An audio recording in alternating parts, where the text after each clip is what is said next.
Hi, my name's Keith Widgett, and today we'll be talking about Cloudflare. So, to start, you'll need to add a site. I created an example site here called haha.com. Once you pick your plan, it will then generate codes for name servers here. So you'd have to copy these name servers and then put it into your website hosting platform. I'm with GoDaddy, so I had to go to DNS management, and in name servers I had to put in these two name servers that Cloudflare generated for me. And then it takes about 5 to 10 minutes for the servers to actually activate. So let's get out of haha.com and go back to Lolumaki.ca, which is our real site. So now that we're in our real site, you'll see an overview, and these are just general statistics. So you'll see we had 7 unique visitors over 24 hours. If I up that to 30 days, we've had 185 unique visitors. It shows total requests, 730, and the percentage of requests that were cached and information that was cached by Cloudflare was 24%.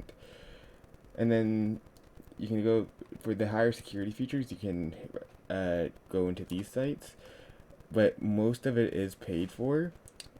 And you can also do some quick actions here. So if your site is under attack, you can put under attack mode on, which puts a JavaScript challenge for visitors entering your site, and then you can also go into development mode if you're actively coding on your website. So let's look at analytics. This is just a bit more of a broad overview of what our website is doing. So you can see requests, which is what we had previously. You can say where we got the request down here by the geolocator. And then you can also see bandwidth and unique visitors, which we saw from the last page as well. But it goes into a bit more. You can see SSL, you can see attacks blocked. We had 3 attacks within the last month. So if we go into security, we should be able to see it. I'd have to update that to the last month. There we go. So our 3 attacks on our website came from Lithuania, which is quite interesting. And over here in the security tab, we also have bots that have visited our site. We had 45 bots from Google, 5 bots from Bing, 4 bots from Facebook. And now you can see the matching requests and another overview, but for security. So total threat stop is 0. Traffic secured over SSL, TLS1, insecure is majority, and then TLS 1.2. And then types of threat mitigated. There were no threats as specified over here, and total threat stopped, so there's nothing in that column there. Let's scroll up. Performance. This just shows the content breakdown of what is happening. So client HTTP version used, HTTP2 is the minority, HTTP1 is the majority there. Bandwidth saved, and just the general performance that's happening over Argo. And Argo is their performance manager, and I'll talk about that a bit more. It's mainly for on-prem servers. I can show you that in a bit. Let's look at DNS. It's just those response codes, and all of our response codes were no error that we received in the last 24 hours, or in the last 6 hours. And workers is a sub-site. It's only if we get sub requests. I initiated it recently. I don't think it'll get anything, and it's kind of beyond the scope of this course for use. So let's look at SSL and TLS now. So you can specify how secure you want your SSL to be over here. You can have it off and not secure. You can have it flexible. You can have it full encryption end-to-end, or strict, which does require a CA certificate or a Cloudflare certificate, which I can show you how to get. You can get it over here at Origin server, and you can create your certificate. If you have an Edge server, you can order an SSL certificate or upload your own custom SSL certificate. And if you want to upgrade to the enterprise plan, you can also make your own custom host name for your third-party CNAME. And down here, you can see it's another breakdown of the TLS traffic. Most of it's, again, unsecure versus TLS 1.3 and TLS B.12. And now let's go into firewall. So you'll see our activity log here. It's generating. This is from a test I was doing. I'll show you guys how we can create a firewall rule using Cloudflare. So let's click firewall rules. Let's create a firewall rule, and let's say example. Select, let's say country equals Germany.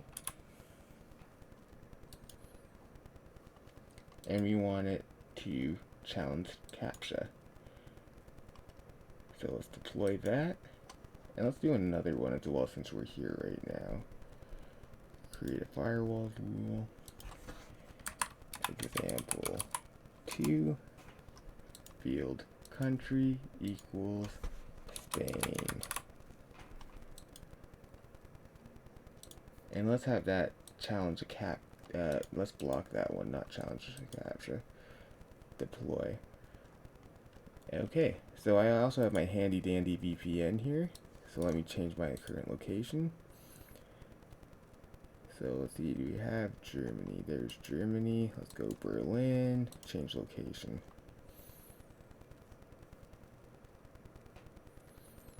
So now I'm in Berlin, Germany. Oh, it's still loading. Give me one moment. There we go. I'm currently now in Berlin, Germany. So let's go to my website. And F5.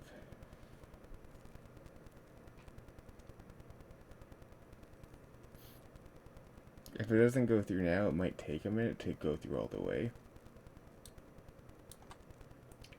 There we go. We have a CAPTCHA that we have to say saying we are human. So I'm saying I am human. I have to click all the 8 ones containing zebras. Next.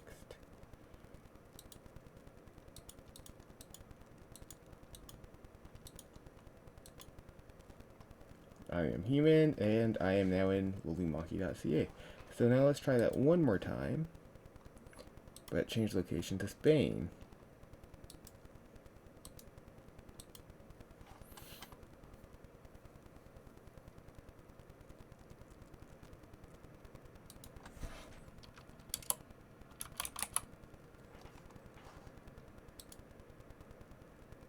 I'm in Spain now, it looks like.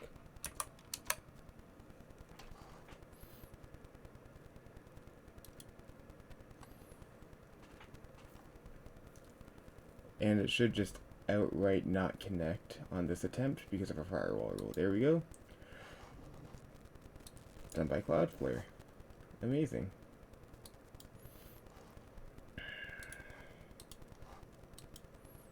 Alright, so those were the 2 examples of the firewall rules I wanted to show you.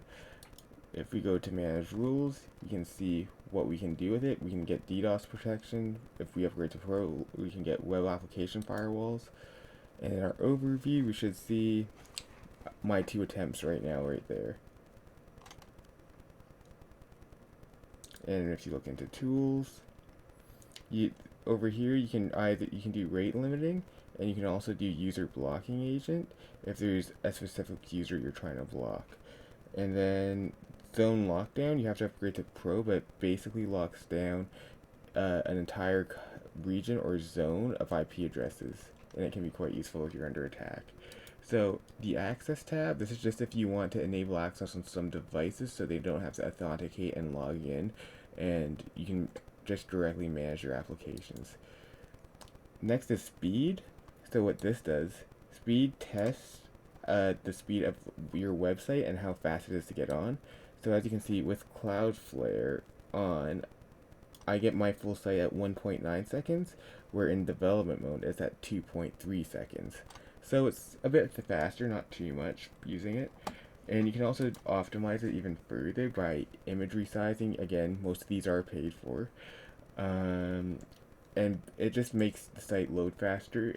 It's already at 1 second. I feel like it's pretty fast already.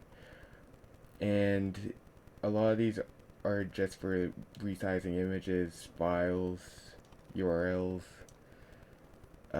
mobile. Browser insights is to how fast you can find out how fast your website's loading on other people's browsers. It's hard to test because you actually need clients to go on. I've tried testing it, but it was not successful for me. So next, caching. This is how much information Cloudflare caches from your website. So I'm on standard. You can have no query string. You can make it not do it. You can custom purge or just purge it all if you need to, if you're very concerned about your data. If your server goes down, you can say it's always online. Mine is currently always online because I'm hosted off of GoDaddy, but that's more or less if you're hosted on-prem. Development mode, you can turn that on if you need to actively code. That's what we saw on the homepage as well. Workers is our subsite.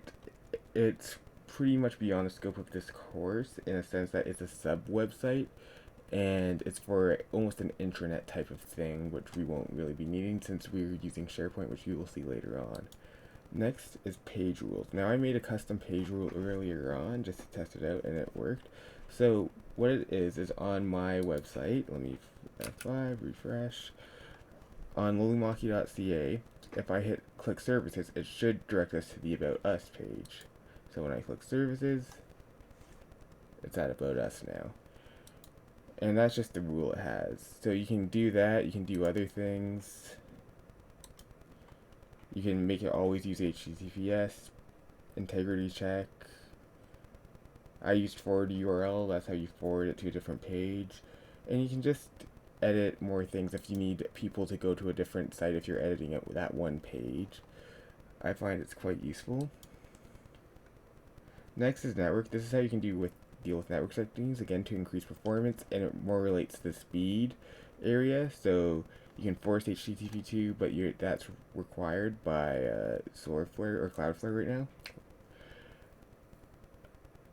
IPv6 capability is on. If you buy the higher version, you can actually turn that off. Onion routing, pseudo IPv4. It's just, most of this is just to increase speed and security. And traffic, so this is Argo. What Argo is it's primarily for on-prem. So if you want your site to use a specific path, it's almost like a VPN where it just tells you where where you can tell Cloudflare where that specific path is to increase the speed of the website. You can also use load balancing for network, but again, my site's not on-prem. I can't display this to you sadly. The next tab is Stream. This is for active programmers or active web developers.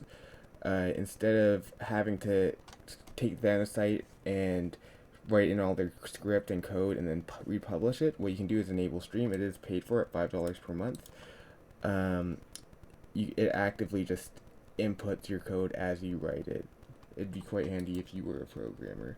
So now in custom pages, this is again kind of like why there's page rules where you can do, or firewall rules where you can block on an IP or country.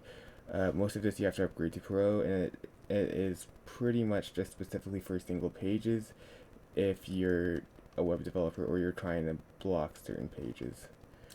And here in apps, you can buy certain apps or you can download certain apps to assist. Apps like Facebook, apps like Twitter, to just be integrated directly into your site, comments. And then Scrape Shield is the last tab in Cloudflare, and what this does is it protects your website from plagiarism or other things. So, like here, hotlink protection, it protects images from being taken off the site, automatically hides specific content from disreputable visitors, my apologies, and display email addresses on website, preventing harvesting from bots. So yeah, that's Cloudflare in a nutshell. Cloudflare is a very good web-based security application, and I'd highly recommend using it, especially if you're a small business. That's it. I'm going to hand it over to my other group members now for their parts. I'd like to thank you, and I hope you have a great day.